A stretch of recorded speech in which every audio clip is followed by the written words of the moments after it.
Very good morning, dear students. It's me, Ashif KP. Welcome to Learning Radius Current Affairs discussion. National issues. In the last series, we were discussing national issues, and this series also will be discussing the next 10 topics related to Current Affairs 2021, and we'll be into national issues 10 topics. Before starting the session, let me tell you the most important thing is listening to the session. At the same time, understanding the nature and character of national issues, current affairs, and moreover, you have to work out the Learning Radius premium preliminary question papers. That clarity should be there in your mind, and that is very, very decisive in connection with the coming preliminary examination. Solving the question papers and understanding your standard of preparation is the key behind the entire one. Now, my dear students, today also we'll be discussing 10 topics in this video, in this discussion, and our 10 topics are online fantasy sports platform, Gaganyaan to be delayed by a year, Gwalior Orchha in UNESCO World Heritage Cities list, School Bag Policy 2020, Smuggling in India Report 2019-2020, Condom Key Distribution QKD Technology, Scheme for Special Assistance to States for Capital Expenditure, National Family Health Survey 5, Formal Recognition of Yogasana as a Competitive Sport, Cybercrime Prevention Against Women and Children. So this 10 topics we'll be discussing. That means we are into 40 topics. So last 3 don't miss and listen to this with utmost attention.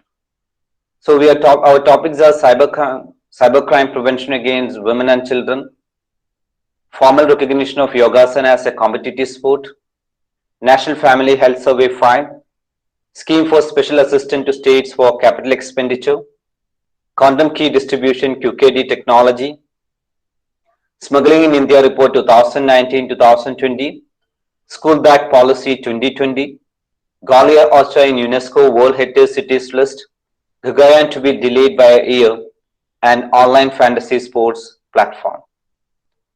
Let's come to the first topic, online fantasy sports platforms. Now the discussion is NITI Aayog has released a draft paper for discussion on the topic.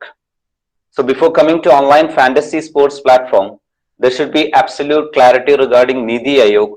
What is NITI Aayog and what all activities NITI Aayog is engaged with in the last year. At the same time, what are the prominent engagements of NITI Aayog as an aspirant? There should be pinpoint clarity. NITI Aayog has released a draft paper for discussion on the topic. Guiding principle for the uniform national level regulation of online fantasy sports platforms in India. So we know you may be very clear about what is this online fantasy sports because that much of advertisements are there in the channels. So NITI Aayog is coming with a guiding principle for the uniform national level regulation. Guiding principle for the uniform national level regulation of online fantasy sports platform in India. Now, what is the importance of online fantasy sports platform? Online fantasy sports platform in India has the potential to attract foreign direct investment of more than 10,000 crores. Or more than 10,000 crores means 10,000 crore over the next few years, as well as generate 1.5 billion online transaction by 2023. So that is one area. Online fantasy sports is having the potential to attract FDI of 10,000 crore. At the same time, it can generate 1.5 billion transaction by 2023. Number of fantasy game users in India has grown at a compounded annual growth rate of 212% from 2 million users in June 2016 to 90 million users in December 2019. So we all know why this online fantasy sports is getting engaged like this. It's because of this COVID-19 scenario. So this was a massive increase, that is right from 2 million users in June 2016 to 90 million users. So obviously what all are the guidelines from NITI Aayog should be very clear from prelims perspective. At the same time, what is online fantasy sports should be very clear in your mind. what is its potential also should be very clear. And from mains perspective also you can think, because this is a possibility in GS paper 3 also. Now, fantasy sports industry has the potential to generate an additional 5,000 plus direct and 7,000 plus indirect jobs in the next 2 to 3 years. That is another discussion asked. Now, need for regulation. Online gaming is a state subject. What's legal in one part of the country may not be legal in another part. That's the most important discussion which is going on throughout the country. Why we require a pan-India regulation? Because it's a state subject.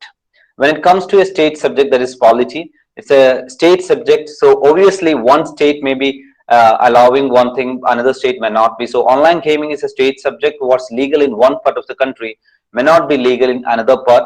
The paper hits at wanting to bring in uniformity in terms of operating standards. Independent and cost-effective redressal mechanism must be considered for meeting the twin objectives, providing accessible and uniform dispute resolution to consumers and not repeatedly exposing compliant OFSP operators to repeated legality challenges that come from consumer dispute reaching the courts. So now through the guideline, they are trying to get a uniform national standard for all the issues related to this platform. Now, in the newspaper in Hindu, NITI Aayog suggests single self-regulatory body for fantasy sports industry, the Hindu. Fantasy sports are not like any other form of online gaming, as it is dependent on actualities. So, fantasy sports are not like any other form of online gaming. It is dependent on actualities, seasonality, and availability of real-time sports matches, which makes it a non-addictive form of play. So it is not an addictive form of play, it is a non-addictive form of play. And NITI Aayog suggests a single self-regulatory body for fantasy sports industry. The government think tank, the newspaper's discussion is going in this manner. I'm just reading the newspaper line. Government think tank NITI Aayog has pitched for setting up a single self-regulatory organization for the online fantasy sports industry to be governed by the independent oversight board, and also suggested restricting online fantasy games to users of 18 years and above. In a draft report titled Guiding Principle for the Uniform National Level Regulation of Online Fantasy Sports Platform in India, once again in a draft report titled Guiding Principle for the Uniform National Level Regulation of Online Fantasy Sports Platforms in India, the Aayog said that there is a public interest in the fantasy sports industry receiving government recognition as an industry and having its own identity. So that is related to online fantasy sports. Try to have maximum clarity by reading the material also. Next one is Gaganyaan to be delayed by a year. India's human space flight mission Gaganyaan to be delayed by a year due to COVID-19. First unmanned mission was planned for December 2021. In his independence address of 2018, the Prime Minister had said that an Indian astronaut will be sent to space before the country celebrates its 75th year of independence in 2022. The pandemic has also delayed other big-ticket missions that ISRO had planned for the year, including India's first solar mission, Aditya L1, scheduled for mid-2020. So, right from ISRO's perspective, what are the recent developments in ISRO? At the same time, what are the issues happen in connection with ISRO? That is, especially this delaying of major projects. You should have clarity in that. Aditya L1 should be clear in your mind. So the pandemic has also delayed other big ticket missions that ISRO had planned for the year, including India's first solar mission, that is Aditya L1, scheduled for mid-2020. Why is it so? Space activity cannot be done through work from home. Each and every one of the space engineers has to be available in labs, industries, integration area, as well as the field. Each engineer, technician, tech assistant has to come all from different centers and work for a launch. Hardware from different part of the country has to be transported to SHAR, that is the launch site. Now in Hindustan Times, there was a detailed discussion regarding this. India's human space flight mission Gaganyaan to be delayed by a year due to COVID-19. That was a discussion. India's human space flight mission Gaganyaan to be delayed by a year due to COVID-19. The pandemic has also delayed other big ticket missions that ISRO had planned for the year, including India's first solar mission Aditya L1, scheduled for mid-2020. India's first human space flight mission Gaganyaan is likely to be delayed by a year owing to the coronavirus disease COVID-19 pandemic. That Gaganyaan mission will be delayed because of COVID, ISRO chairperson K. Shivan told PTI. This was the news. So, what were the activities of ISRO? At the same time, pinpoint clarity regarding these two, that is Gaganyaan and Aditya L1, in your mind. Next one, Gwalior, Orchha in UNESCO World Heritage Cities list. So, World Heritage Cities list, there should be clarity. What is UNESCO World Heritage Cities is about, and what is objective, and what is the criteria to be in the World Heritage Cities list. Now here, Gwalior and Orchha, historical fort cities of Gwalior and Orchha or Orchha in Madhya Pradesh have been included in the list of UNESCO World Heritage Cities under its Urban Landscape City Program according to state government. So it is coming under its Urban Landscape City Program. Now, the United Nations Educational, Scientific and Cultural Organization, UNESCO, an agency of the United Nations, aims at promoting world peace and security through international cooperation in education, science and culture. And back to what is Gwalior is about. Gwalior was established in 9th century. It's a very old city and ruled by Gurjar Pradihar, Rajvansh, Tomar, Bhankel Khashavu and Scindias. So here, from ancient point of view, at the same time from medieval point of view, there should be clarity in this, especially from medieval India point of view, who all ruled Gwalior and the major characteristic feature of Gwalior in connection with the rulers also, you should have idea. So Gwalior was established in 9th century and ruled by Gurjar Pradihas, Rajvansh, Tomar, Bhankel Khashavus and Scindias. The memorabilia left by them is found in abundance in memorials, fort and palaces in the area. Gwalior is known for its palaces and temples, including the intricately carved Sasbahu Ka Mandir temple too. Now, absolutely, as like I mentioned, you should have clarity regarding the memorials, forts, palaces of Gwalior. Gwalior Fort occupies a sandstone plateau overlooking the city and is accessed via a winding road lined with sacred Jain statues. Within the fort high walls is the 15th century Gujari Mahal Palace, now an archaeological museum. So what I mentioned, you should have idea regarding the palace, especially Gujari Mahal Palace and all in connection with Gwalior. Now back to Orchha or Orchha. Orchha is popular for its temple and palaces and was the capital of Bundela Kingdom in the 16th century. From history perspective, medieval India, Bundela Kingdom. The famous sport in the town are Raj Mahal, Jahangir Mahal, Ram Raja Temple, Rai Parveen Mahal and Lakshmi Narayan Mandir. I repeat once again, Raj Mahal, Jahangir Mahal, Ram Raja Temple, Rai Parveen Mahal and Lakshmi Narayan Mandir. Clarity should be there regarding all these locations. After inclusion in the World Heritage City list, chemical treatment of historic spots like Mansingh Palace, Gujri Mahal and Sahasrabahu temple will be done so that the art inscribed on them will become more visible. So what I'm trying to tell when I explain about all this location or these two location, as an aspirant, you should have absolute clarity regarding the significant sports of this particular time, this particular locations. So significant sports are having direct connection with medieval India most of the time. So have an understanding about significant sports like Raj Mahal, Jahangir Mahal, Ram Raja Temple, Rai Parveen Mahal and Lakshmi Narayan Mandir and all related to Orchha and the locations related to Gwalior too. In Hindu newspaper, there was a clean and clear article regarding the same.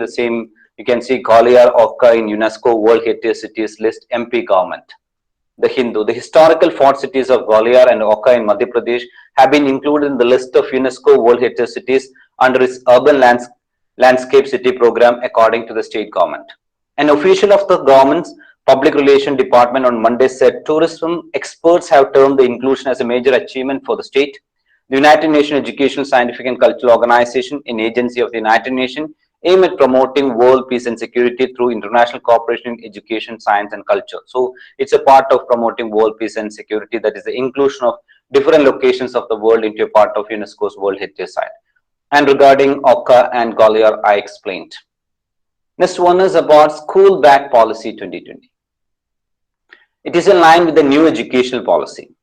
So as an aspirant, you should have idea regarding the most important aspects of National Education Policy, NEP 2020. So this school bag policy 2020 were there in news regionally, at the same time pan-India manner in all the English leading newspaper and in regional newspaper too. So it is in line with the new National Education Policy, NEP, released in July. It gives guidelines on homework and weight of school bags for classes 1 to 12. So here, this is guidelines on homework and weight of school bags for classes 1 to 12. The government came with absolute specificity. What is the weight? What should be the weight of the bag? And what can be the maximum too? So key provision, children up to class 2 should not be given any homework, as they are too young to sit for long hours, and they should carry a bag weighing not more than 2 kg. It gave a suggestive class-wise range for the ratio of school bag as 10% of the body weight. Once again, 10% of the body weight. It gave a suggestive class-wise range for the ratio of school bag as 10% of the body weight. Children in class 3, 4 and 5 should be given a maximum of 2 hours of homework per week. So there should not be homework more than 2 hours per week. That is the key provision. For classes 6 to 8, homework should be maximum of 1 hour a day. So 6 to 8, it should be a maximum of 1 hour a day. You will be getting the concerned material too. So listen and understand the clarity. For secondary and higher secondary stages, a maximum of 2 hours of homework a day is recommended. The circular has also asked school to engage children in vocational activities such as pottery, gardening, among others. So what is this school bag policy 2020 and what are the key provisions should be there in your mind? Now, Department of Education circular asked teachers to check weight of the school bags. So Hindu newspaper came with that heading, that is, circular asked teachers to check weight of school bag. School management told to ensure students are not burdened with carrying unnecessary materials. The Directorate of Education has issued a circular asking schools to follow the new school bag policy. So Directorate of Education circular asked teachers to check weight of the school bag. That's the heading itself. And Directorate of Education has issued a circular asking schools to follow the new school bag policy released by the National Council of Education Research and Training. So school bag policy 2020 released by the NCERT, that is UPSC's perspective. Now, according to the circular, school teachers should inform the students in advance about the books and notebook to be brought to school on a particular day, and frequently check their bags to ensure that they are not carrying unnecessary material. The weight of the school bags as per the policy should be, this is the specificity which I mentioned, should be 1.6 to 2.2 kg for the students of class 1 to 2 or class 1 and 2, 1.7 to 2.5 kg for classes 3, 4 and 5, 2 to 3 kg for class 6 and 7, 2.5 to 4 kg for class 8, 2.5 to 4.5 kg for class 9 and 10, and 3.5 to 5 kg for class 11 and 12. This much specificity now you can see in this bag policy. What is the weight for each and every class is very clear. It adds that the teachers should take the responsibility of checking the weight of school bags of the students every 3 months on a day selected for the whole class, and any information about heavy bags should be communicated to the parents. So that is the discussion is about. Now let's come to Smuggling in India report 2019-20. You can see the complete draft of this Smuggling in India report in the site, the official site. It's a text, a detailed text by the government.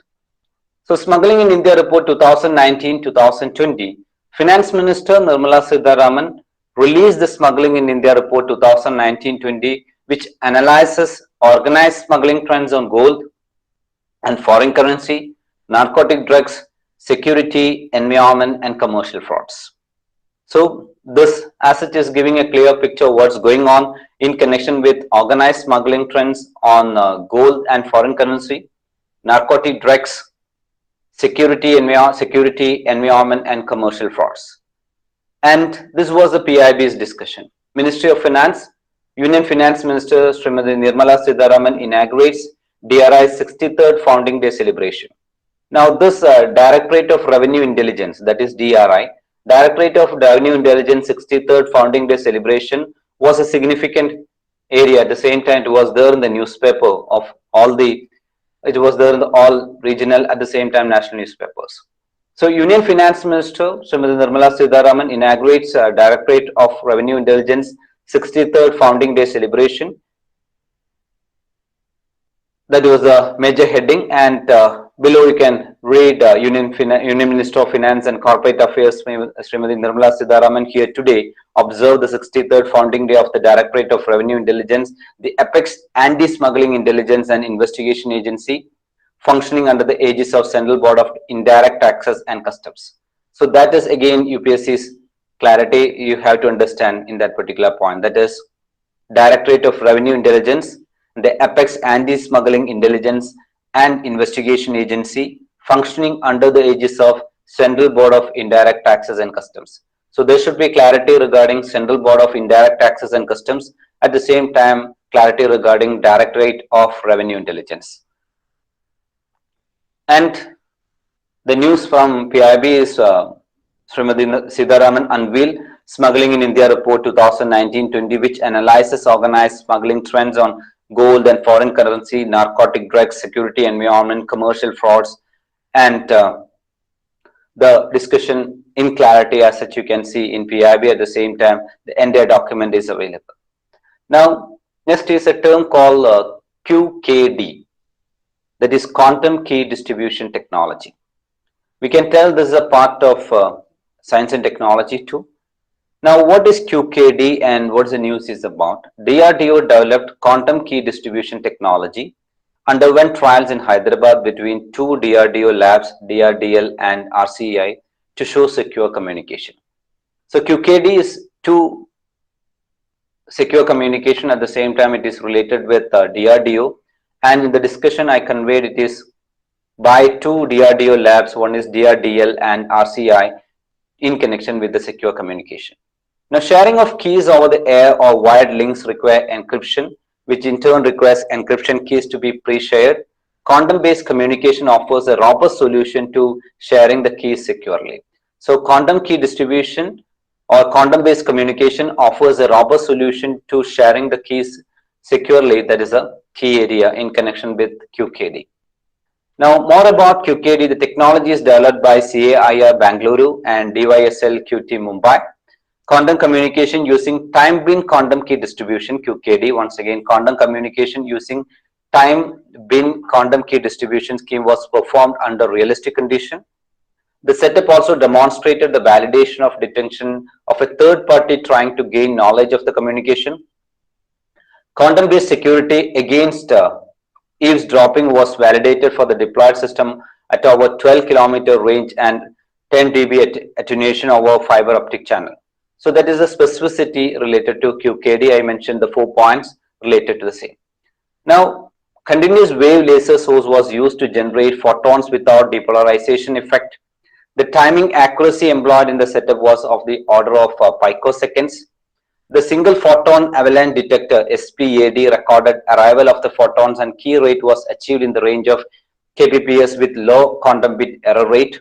Software was developed for data acquisition, time synchronization, post-processing, determining quantum bit error rate and extracting other important parameters. So in connection with QKD, there should be clarity and what all I mentioned, especially single photon avalanche detector. So UPSC can ask in this manner, a term SPAD as such is in news is related to, or they can ask single photon avalanche detector is in news is related to what. So when it comes to science and technology or when it comes to terms like this, UPSC won't get into its intricacies or absolute technical side, but they will be checking whether you have clarity in that particular area.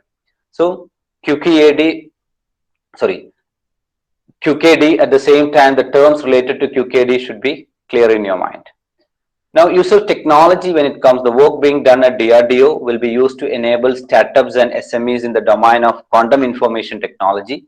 So, quantum information technology is a key area in national discussion. It will also serve to define standards and crypto policies that can leverage QKD system in a uniform cipher policy committee, that is CPC framework. So, again, CPC committee or cipher policy committee framework, again an important point for more secure and pragmatic key management for current and future military cryptographic system. Now in the newspaper you can see DRDO successfully demonstrates quantum communication between two labs, the Hindu. The quantum computing uses qubits as basic resource, similar to how bits are used as basic resource in classical computing. So that was a Hindu discussion. Quantum computing uses qubits as basic resources, similar to how bits are used as basic resources in classic computing. Those who are clear in computing will be grasping this very easily. For others, you have to make your fundamentals clear. The Defense Research and Development Organization on Wednesday successfully demonstrated communication between its two labs using quantum key distribution technology, which is a robust way to share encryption keys, said an official statement. This was the first paragraph of the news. So the DRDO on Wednesday successfully demonstrated communication between its two labs using quantum key distribution QKD technology, which is a robust way to share encryption keys. That is the point.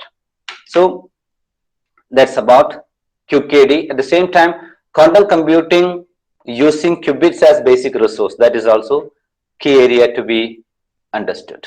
In the QKD technology, encryption keys are sent as qubits in a fiber optic cable. Quantum computing uses qubits as basic resource, similar to how bits are used as a basic resource in classic computing.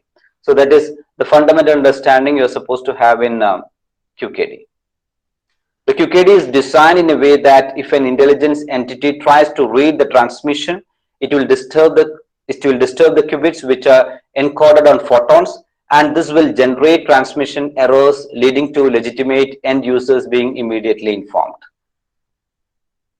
Next discussion is about scheme for special assistance to states for capital expenditure.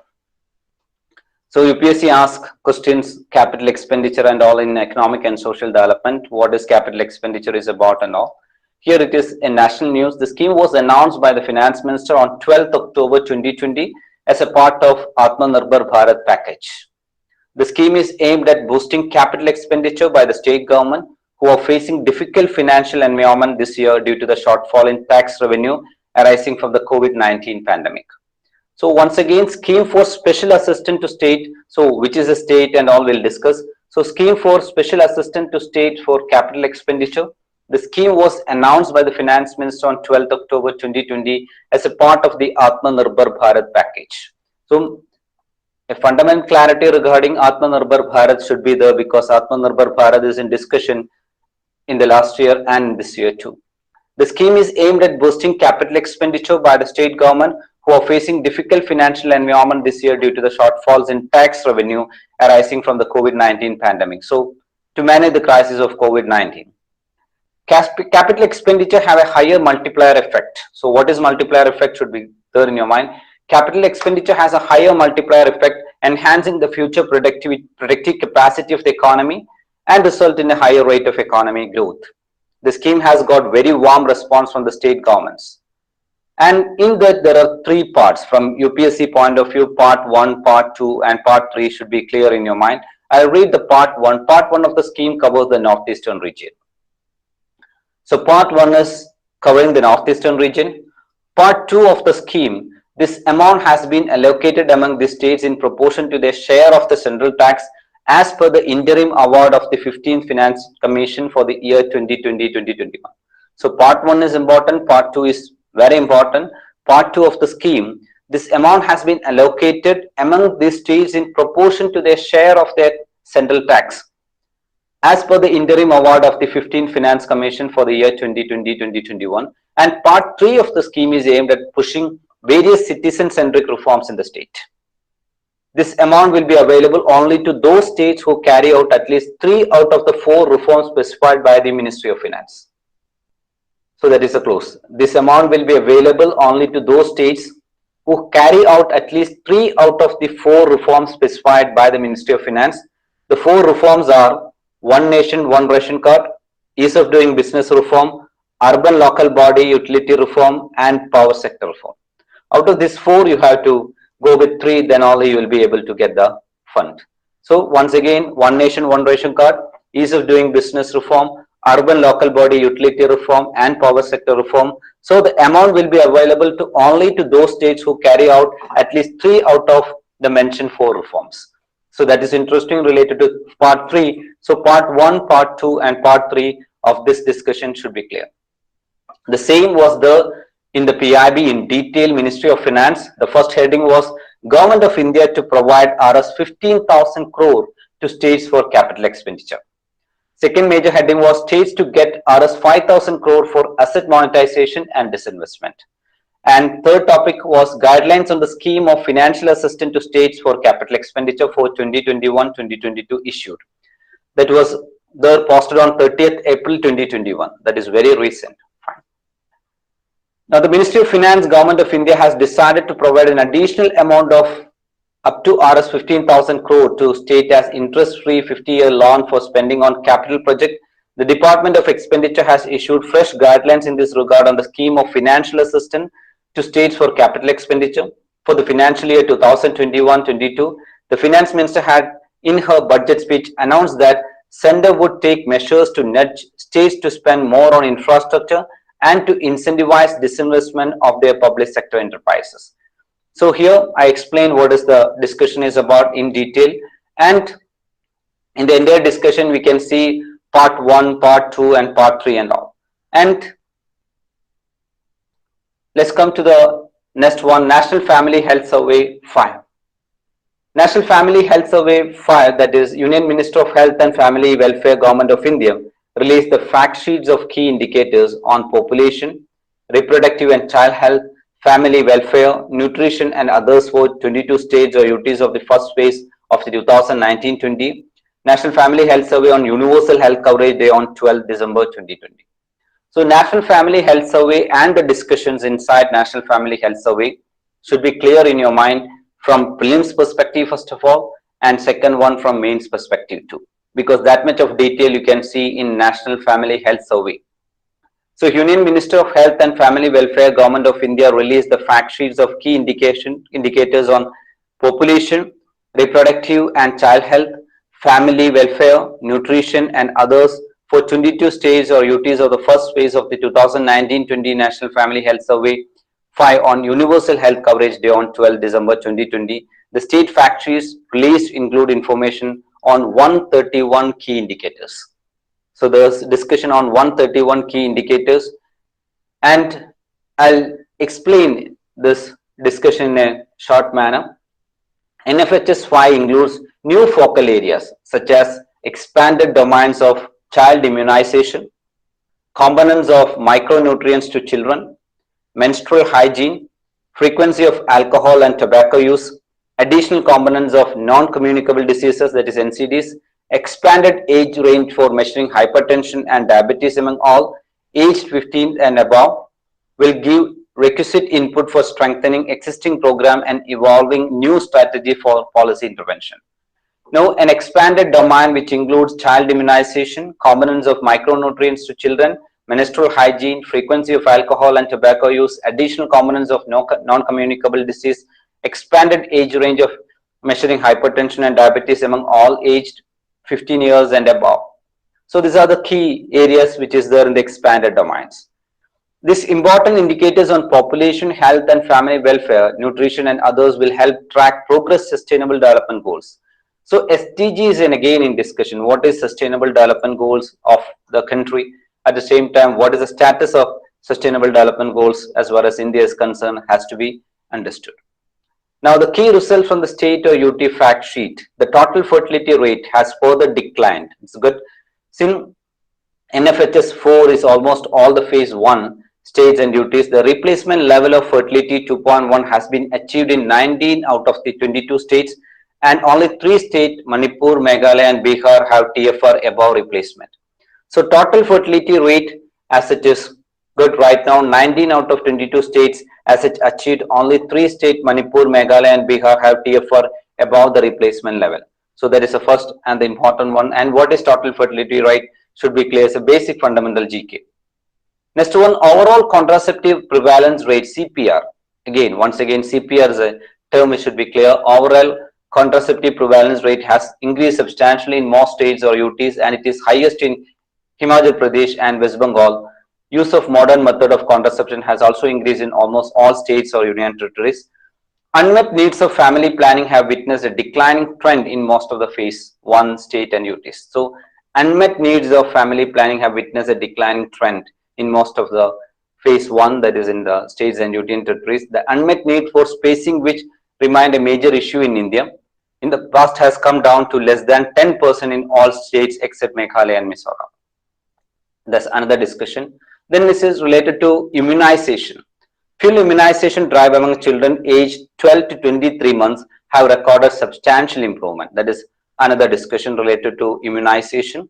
And in that, more than two-thirds of children are fully immunized in all the states and UTs except Nagaland, Meghalaya and Assam is other discussion. UPSC frame statements related to the National Family Health Survey. So you should have clarity regarding the most important developments and most important finding of National Family Health Survey. In almost 3/4 of the district, 70% or more children aged 12 to 23 months are fully immunized against childhood diseases. And there is increase in the percent of women receiving the recommended 4 or more ANC visit by health providers in many states and UTs. This percentage have increased in 13 states or UTs between 2015-16 to 2019. Another discussion. Next is institutional birth. Institutional birth have increased substantially with over 4/5 of the women delivering in institutions in 19 states and UTs. So institutional delivery is over 90% in 14 out of the total 22 states and UTs. Almost 91% of districts recorded over 70% of institutional deliveries of birth in the 5 years preceding the survey. So institutional birth is also increasing. Along with an increase in institutional birth, there has also been a substantial increase in C-section deliveries in many states and UT, especially in private health facilities. Sex ratio at birth has remained unchanged or increased in most states or UTs. Majority of the states are in normal sex ratio of 952 or above. SRB is below 900 in Telangana, Himachal Pradesh, Goa, Daman and Diu and Dadra Nagar Haveli. So that should be again sex ratio. Obviously, it's an area of UPSC. And what is the status of sex ratio and which all states as it is below 952 and above, and what is its basic character should be clear. For both women and men, there is a lot of variation in high or very high random blood glucose level. That is another finding across states and UTs. Men are more likely to have slightly higher blood glucose level in the range of high or very low, very high compared to women. The percentage of men with high or very high blood glucose is highest in Kerala, 27%, followed by Goa, 24%. Prevalence of elevated blood pressure, hypertension among men is somewhat higher than in women. So once again, prevalence of elevated blood pressure among men is somewhat higher than in women. That is another finding. Next one is percentage of household with improved sanitation facility. Improved sanitation facility and clean fuel for cooking has increased in almost all the 22 states or UTs over the last 4 years. So once again, National Family Health Survey, its key finding is important. Statement related questions UPSC can frame. They will check what is your understanding about it. At the same time, how much clarity you are having regarding the facts and all is important. So the key provision, the key discussion should be clear. The Government of India has made concentrated effort to provide toilet facility to maximum household through Swachh Bharat mission and improved household environment through Pradhan Mantri Ujjwala Yojana in the country. For instance, the use of cooking fuel has increased more than 10% point in all the states and UTs during the last 4 years, with over 25% point increase in states of Karnataka and Telangana. So that is in connection with the sanitation facility and clean fuel cooking, clean fuel for cooking. So two program again in the limelight, that is one is Swachh Bharat mission, second one is Pradhan Mantri Ujjwala Yojana. Next is about women empowerment indicators portray considerable improvement across all the states or UTs included in phase 1. Considerable progress has been recorded between National Family Health Survey 4 and National Family Health Survey 5 in regard to women operating bank accounts. So that is another discussion. Now, I mentioned the key points or key provisions which is there in National Family Health Survey. The same discussions were there in newspapers too. Now, discussions in newspaper were in the other manner, panel to study NFHS 5 finding. So from the side of the Government of India gave this NFHS. At the same time, Government of India is taking keen attention to all the discussions of NFHS. Health and Family Welfare Ministry has set up a technical expert group to examine the adverse finding from the National Family Health Survey 5 and recommended programmatic and policy intervention to improve indicators pertaining to malnutrition, stunting, anemia, and C-section. So once again, the Health and Family Welfare Ministry has set up a technical expert group. So that is current. They set up a technical expert group to examine the adverse finding from the National Family Health Survey 5 and recommended programmatic and policy interventions to improve indicators pertaining to malnutrition, stunting, anemia, and C-section. The committee is chaired by Joint Secretary Preetipan and includes experts from medicines and nutrition. So that is the discussion is about. The next one is formal recognition of Yogasana as a competitive sport.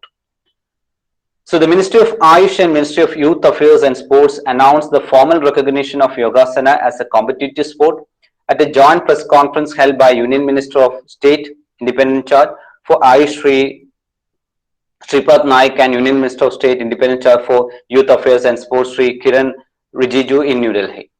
So here Yogasana is in discussion. The Ministry of Ayush and Ministry of Youth Affairs and Sports announced the formal recognition of Yogasana as a competitive sport. Now, recognition of Yogasana as a competitive sport comes after 3 to 4 years of wide consultation with the stakeholders of yoga sector. Yogasana becoming a sport will also ensure new technologies and new strategies being inducted into the discipline to benefit athletes and officials towards building fruitful and fulfilling careers in this field. Now, there's a discussion from the side of PIB also. PIB conveyed it very clearly. Press Information Bureau, Government of India, Ministry of Youth Affairs and Sports, formal recognition of Yogasana as a competitive sports. Ministry of Ayush and Ministry of Youth Affairs and Sports announced formal recognition of Yogasana as a competitive sports at a joint press conference. That was the first heading regarding. Now, one more line, while addressing Sri Naik traced the origins of Yogasana competition to Indian yoga tradition, where such competition have been held for centuries. He said that there are still being conducted today at multiple levels, but a strong and sustainable structure to impart national visibility to the competition is yet to emerge. He further said that government decision to recognize Yogasana as a competitive sports come after 3 to 4 years of wide consultation with the stakeholders of the yoga sector. So now Yogasana has to be studied, the basic fundamentals and GK behind, the history behind has to be studied because it is slowly getting into a competitive sports in the country. The last topic of discussion is cybercrime prevention against women and children. Jharkhand government has launched the centrally sponsored scheme CCPW. The scheme is co-founded by the Ministry of Home Affairs. It aims to protect women and children from growing cybercrimes. The main objective of the cybercrime prevention against women and children, CCPWC, cybercrime prevention against women and children, is to have an effective mechanism to handle cybercrime against women and children in the country. So what is the main features? Online cybercrime reporting platform. Second one national level cyber forensic laboratory. Third one, training of police officers, judges and prosecutors. Fourth one, cybercrime awareness activities. And fifth one is research and development. In the website of National Commission for Women, they have given in detail about this one. Cybercrime prevention against women and children, CCPWC. So in the National Commission for Women website, if you type, you can see this detail and this neat and clean. They mentioned Ministry of Home Affairs had consulted an expert group comprising of the official academician from NSES, Ministry of Home Affairs, CDSE, certain Indian Institute of Technology, Indian Institute of Science and IT expert to study the gaps and challenges, prepare a roadmap for effectively tackling of cybercrime effectively taking of cybercrime in the country and give suitable recommendations to take effective measures to prevent crime against women and children and create awareness in the society about this issue. So accordingly, a scheme for cybercrime prevention against women and children has been formulated by the Ministry of Home Affairs that is mentioned in that particular website. And the proposed scheme has examined by the NCW. Some of the input put forth by the commission were as below. Now, the significant 4 input in the website as such is: one is online women specific crime reporting unit. Second one is monitoring unit for cybercrime. Third one is national forensic laboratory. And fourth one is capacity building. So again, in this total discussion, one more act is coming, that is Domestic Violence Act 2015. So Domestic Violence Act 2015, in the earlier series, in the earlier videos, I explained 2 times again Domestic Violence Act 2015, Domestic Violence Act 2005. Once again, Domestic Violence Act 2005 is coming. So you should have an absolute clarity regarding Domestic Violence Act 2005. all the objectives of that particular act should be very clear in your mind.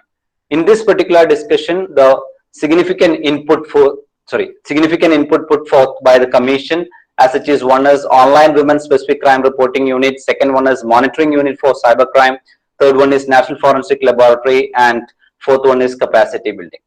So in this discussion, we covered another 10 topics. In the next video, we'll be looking into another 10 topics of national issues.